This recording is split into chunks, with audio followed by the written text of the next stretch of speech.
Hello दोस्तों, अगले video में हम आपको सिखाए थे कि आत्मा क्या चीज है, आत्मा कहाँ रहता है और आत्मा का गुण क्या है। और आज हम आपको समझा रहे हूं कि आत्मा माना सोल और शरीर व बॉडी के अंतर क्या है, आत्मा और शरीर में क्या अंतर है। देखिए, आत्मा में हम समझा रहा हूं, एक में आत्मा एक अदृश्य शक्ति है जिसको अनकॉर्पोरियल कहा जाता है, जो दिखाई नहीं देता है, इन आंखों से दिखाई नहीं देता है, वो एक एनर्जी है। वो आत्मा कहाँ रहता है? वो आत्मा परम धाम में रहता है। परम धाम माने कहाँ? हम कैसे जानेंगे परम धाम कहाँ है? ये हम जो लोग रहते हैं, इसको पृथ्वी कहा जाता है। ये पृथ्वी का ऊपर आकाश, आकाश से महाकाश, महाकाश के परे से परे ऊपर है परम धाम, जहां आत्मा और परमात्मा रहते हैं, वहां का वासस्थान है। हम लोग कैसे जानते हैं ना? गीता के अनुसार, गीता शास्त्र में लिखा है कि परम धाम में आत्मा परमात्मा रहे बहुकाल। आत्मा परमात्मा परम धाम में रहते हैं। आत्मा भगवान का वंश है। आत्मा जो होता है भगवान का, परमात्मा का वंश है, अंश नहीं है। अंश माना, हम एक एग्जाम्पल आपको समझा रहा हूं, बता रहा हूं कि ईटा का जो टुकड़ा होता है ना, एक ईटा में हम तोड़ेंगे तो उसका जो अंश होता है, टुकड़ा टुकड़ा, उसको कहा जाता है अंश। एक टुकड़ा का अंश हुआ, ईटा का एक टुकड़ा। उसी तरह हम भगवान का अंश नहीं है, वंश है। वो परमात्मा है, हम लोग आत्मा है। हमारा ही बाबा कहा जाए, हम लोग आत्मा का पिता परमात्मा, हम लोग का ई आत्मा का बाप है।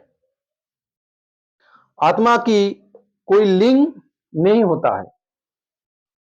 आत्मा ना स्त्री है ना पुरुष है। आत्मा कोई लिंग का नहीं होता है। वह शरीर के अनुसार स्त्री पुरुष धारण करता है, जैसे उसको शरीर मिलता है। आत्मा के अंदर, शरीर के अंदर आत्मा को जैसा शरीर मिलता है, जन्म होता है ना, जैसे कि कोई लड़की जन्म हुआ, कोई लड़का हुआ, तो वही आत्मा शरीर में प्रवेश करता है, तब वो लड़का और लड़की का रूप लेता है। ये हुआ आत्मा का परिचय। आत्मा शरीर के प्रवेश करने के बाद शरीर का भ्रुकुटी में रहता है। आप देखिएगा, यहाँ तिलक लगाया जाता है, टीका लगाया जाता है, तो ये भ्रुकुटी में रहता है शरीर का, क्योंकि इस शरीर को चलाता है ना। इसलिए ड्राइवर जैसे गाड़ी में सामने बैठता है, पीछे नहीं बैठता है, उसी तरह इस शरीर का ड्राइवर आत्मा है। इसलिए आत्मा शरीर का सामने रहता है, ताकि हर चीज उसको समझ होकर, देखकर इस शरीर को चला सके। उसी तरीका हम आज आपको शरीर क्या चीज है वो हम बता रहा हूं। शरीर माना जल वायु अग्नि आकाश पृथ्वी से बना हुआ है शरीर है। जल वायु अग्नि आकाश से बना हुआ है शरीर है। पंच तत्व, पंच तत्व से बना हुआ है शरीर है। ये निर्जीव है, क्योंकि जड़ वस्तु जिसको कहा जाता है, क्योंकि इसमें जब तक आत्मा नहीं रहती है शरीर में, तब तक वो निर्जीव है। शरीर में जब आत्मा प्रवेश करती है, तब वो सजीव होता है, जीव का रूप धारण करता है। आत्मा शरीर में प्रवेश करने का बाद वह जीव होता है। अब हमको आपको समझा रहा हूं शरीर क्या हुआ। इसके बाद हम बोलेंगे शरीर द्वारा हम जो कर्म करते हैं, जो शरीर में हम लोग काम करते हैं, इस शरीर में काम करते हैं, खाते पीते घूरते हैं, आना जाना कहीं भी करते हैं, नाच गान करते हैं, तो वो शरीर द्वारा ही भोगना पड़ता है। जैसे कि हम कोई अच्छा काम करते हैं तो हमें रिजल्ट मिलता है अच्छा, कोई हम गलत काम करते हैं तो हमें दोषी साब्यस्त होता है, हमको गलत आदमी बोलता है, तो उस शरीर द्वारा ही हमको अच्छा बुरा मिलता है। मगर इसका रियलाइज आत्मा ही करता है। शरीर तो निर्जीव है, शरीर को चलाने वाला जो आत्मा है वही उसको माने समझता है क्या होता है, क्योंकि शरीर का कोई जीव नहीं होता है। शरीर में आत्मा प्रवेश होने के बाद शरीर चल प्रचल होता है, तब ये शरीर का कहीं कष्ट होता है, कहीं आनंद होता है, कहीं दुख होता है, तो इस शरीर द्वारा आत्मा अनुभव करता है। उसी तरह जैसे कि हम रंग ड्राइव करेंगे, जिसे कहा गया शरीर द्वारा कोई हम गलत करते हैं तो हमें शरीर द्वारा ही भोगना पड़ता है।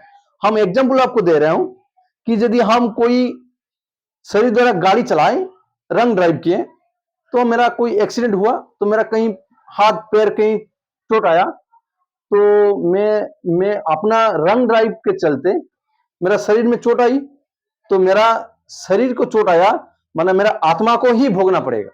इसमें समझने की बात है कि मैं शरीर द्वारा कर्म किया, मैं आत्मा इस शरीर द्वारा कर्म किया, रंग ड्राइव किया, मन विचलित था तो हम रंग ड्राइव किया।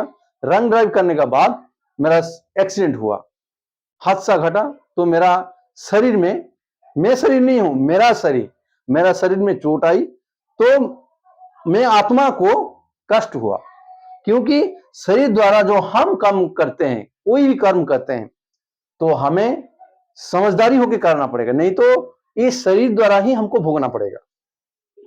जैसे कोई अननेसेसरी काम करते, कोई जरूरत नहीं है तत्व हम काम करते हैं, उसमें मेरा कोई असुविधा हो गया।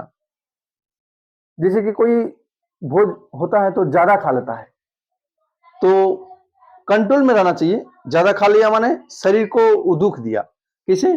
तो आपको जितना जरूरत है उतना खाना चाहिए। ज्यादा खा लिए माने इस शरीर से ओवर हो गया, तो आपको उल्टी हो सकता है, पैखाना भी हो सकता है, डायरिया भी हो सकता है, उसी तरीके जो बीमारी होता है शरीर का उसी तरीका हो सकता है।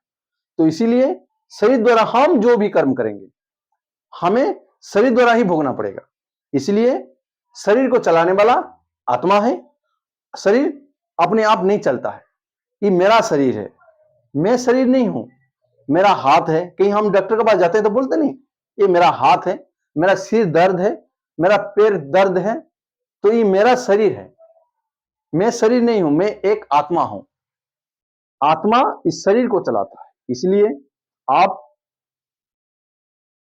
कभी भी कोई कर्म करें तो अहंकार भी नहीं आना चाहिए। अहंकार किसे होता है कि हम कोई भी काम करते हैं शरीर समझने से, जो मैं किया, मैं लाया, मैं देता हूं, तब आपका शरीर में अहंकार आता है। इसलिए खुद को ट्रस्टी समझकर, आत्मा समझकर, दयावान समझकर ऐसे कर्म करते रहे। किसको देना है तो प्यार से दे, अहंकार भाव ना रहे, तब हम कष्ट दूर से, दुख से भी हम दूर हो सकते हैं। इसलिए आज हम आपको आत्मा और शरीर का डिफरेंस समझाया। आपको अच्छा लगे तो मेरे साथ बने रहिए। और अभी तो आत्मा के बारे में हम समझाया, आगे और भगवान, अल्लाह, खुदा, ईश्वर, भगवान को बहुत रूप है, उसके बारे में हम आपको अगले वीडियो में हम आपको समझाएंगे। तो मेरा साथ बने रहिए। कोई भी व्यक्ति मेरा वीडियो देख रहा हो तो सब्सक्राइब नहीं किया तो कृपया सब्सक्राइब कर दे और मेरा साथ बने रहिए। जय हिंद, जय भारत।